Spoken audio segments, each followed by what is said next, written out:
경제 살려기에 나선 홍남기 경제부총리의 속도 조절론이 힘을 받고 있습니다. 최저임금 인상, 52시간 근로시간 단축 등의 정책 수정이 곧 이루어질 걸로 보이는데요. 이인철 참자운 경제연구소 소장과 함께 얘기 나눠보도록 하겠습니다. 소장님 어서 오세요.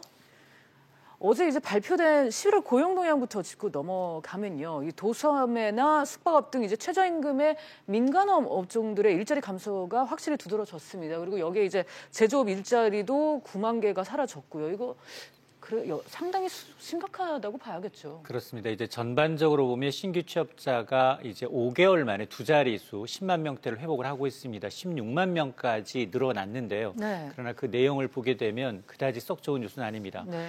정부가 굿뉴스다, 이 최악의 상황은 벗어났다라고 하고 있지만 그 실체를 좀 들여다보면 65세 이상 노인분들의 일자리 그리고 이제 재정을 투입한 세금 일자리가 많다라는 겁니다. 실제로 뭐 공공행정이라든가 보건사회 서비스 관련 취업자만 20만 명 가까이 증가를 했습니다. 네. 지적하셨던 것처럼 이제 가장 양질의 일자리로 평가를 받고 있는 제조업 일자리는 지금 8개월 연속 마이너스를 기록하고 있고요. 또 이 근로시간 단축에 직격탄을 받고 있는 도소매, 음식, 숙박업의 경우에는 14개월째 내리 줄어들고 있는 상황입니다.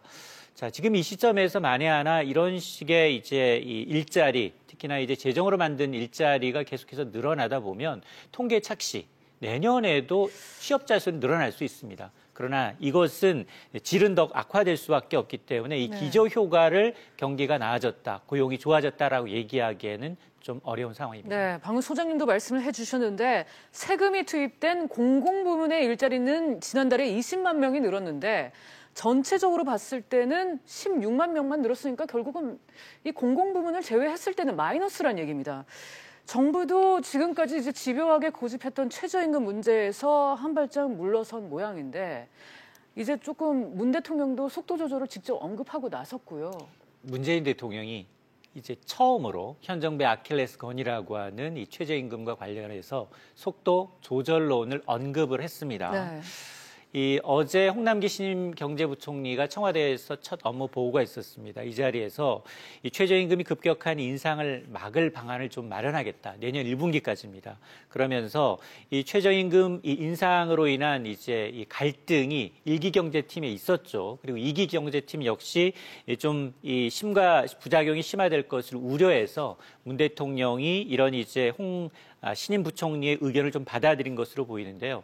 실제로 지금 이 당, 정, 그리고 청와대 내부에서도 이런 기류가 움직임이 포착이 되고 있습니다. 사실 청와대는 올해만 하더라도 경기 회복의 징후 올 연말까지는 좀 올 연말이면 회복이 될 수 있다라는 입장에서 내년 하반기 이후로 미뤘습니다. 그만큼 지금 경제 팀이 교체된 이 시기가 아니면 타이밍을 놓칠 수도 있다라는 절박함이 묻어 있는 겁니다. 네, 이렇게 최저임금 속도 조절론까지 나오는 거는 그만큼 민간 부문 일자리에 있어서 최저임금이 악영향을 미치고 있다고 정부도 좀 인식을 하기 시작한 걸로 보이고요. 홍남기 경제부총리도 보완하겠다고 나왔습니다. 이 최저임금 결정 구조에 대해서 개편 얘기까지 나오는데 이거는 무슨 얘기인가요? 그렇습니다. 이게 아마 제 생각으로는 홍남기 이제 신임 경제부총리의 아이디어입니다. 아이디어는 굉장히 풍부하거든요. 근데 이제 홍 부총리는 이제 구체적인 방법론까지 언급을 한 겁니다. 지금은 최저임금위원회가 노, 사, 정 9명씩 27명이 의결하는 과정이지만 처음부터 끝까지 한 번도 제대로 합의를 이뤄본 적이 없습니다. 그러다 보니까 이 홍 부총리의 구상은 뭐냐? 최저임금의 결정 방식을 조금 달리하겠다. 전문가 집단으로 이제 먼저 최저임금의 구간을 먼저 설정하겠다. 그리고 이원화해서 그 다음으로 노사가 최종 결정하는 방식으로 추진을 하겠다라는 겁니다. 그러면서 구체적인 방법론 가운데는 지금까지는 사실 우리나라가 최저임금의 인상률을 결정할 때는 주로 근로자들의 최저 생계비 유지에 초점을 맞춰서 인상률을 정했다면 이건 국제노동기구의 이 표준과는 좀 다르다. 오히려 여기다 플러스 알파. 경제 성장률과 물가를 감안해서 인상 구간을 구하고 그리고 난 다음에 노사가 결정하는 방식으로 특히나 최저임금위원회에는 뭐 소상공인이라든가 비정규직 대표가 전격 포함되는 방안을 이제 얘기하겠다라는 건데 이렇게 되면 일단 내년 2019년 10.9% 최저임금 인상은 어차피 물 건너갔기 때문에 2020년 최저임금 심의가 내년 5월부터 진행이 됩니다. 이걸 하기 위해서 정부안은 내년 1분기까지 최저임금법 개정안을 완료를 하겠다라는 겁니다. 네. 이와 함께 52시간 근무제, 특히 탄력 근로제 단위 기간을 두고도 보완이 따를 걸로 보이죠. 그렇습니다. 이제 국회는 어느 정도 정리가 되고 있는데 노조의 반발이 만만치가 않습니다. 네. 양대 노총이 모두 반대하고 있는 상황인데요. 이 탄력 근로제 확대논의 일할 때, 일이 있을 때 더 많이 하고 일 없을 때는 쉬면서 전체적으로 주 52시간을 맞추자라는 겁니다. 그런데 지금은 최소 단위 기간이 3개월밖에 안 되니 이걸 6개월까지 좀 연장해보자라는 안은 여야는 일단 합의를 한 상황이죠. 그럼에도 불구하고 노동계 입장은 이렇게 탄력 기간, 근무제를 연장할 경우에는 오히려 시간의 수당, 가산 수당을 굉장히 줄어드는 효과가 있기 때문에 극렬하게 네. 반대를 하고 있는 상황이고 경영계는 또 다릅니다.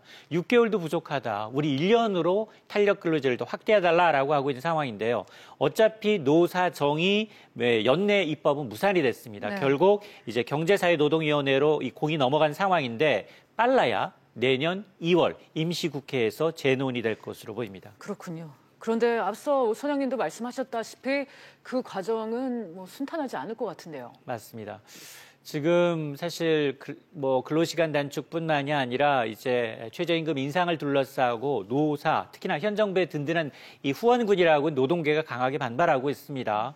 이런 단축을 이제 이 부작용을 최소화하기 위해서 애쓰는 여야와 이에 반발해서 집회와 총파업으로 맞대응하고 있는 사회 간극이 줄어들지 않는 한 이게 바로 이기경제팀이 어떻게 풀어야 될 숙제입니다. 노사정 대타협을 이뤄서 이런 근로시간 단축과 그리고 이제 최저임금 인상의 부작용을 순차적으로 어느 정도 기간을 탄력적으로 가져가느냐 이걸 좀 지켜볼 필요가 있어 보입니다. 네, 지금까지 이인철 소장과 함께 최근 일자리 고용 동향과 정부 정책과 관련해서 얘기 나눠봤습니다. 소장님 오늘 말씀 감사합니다.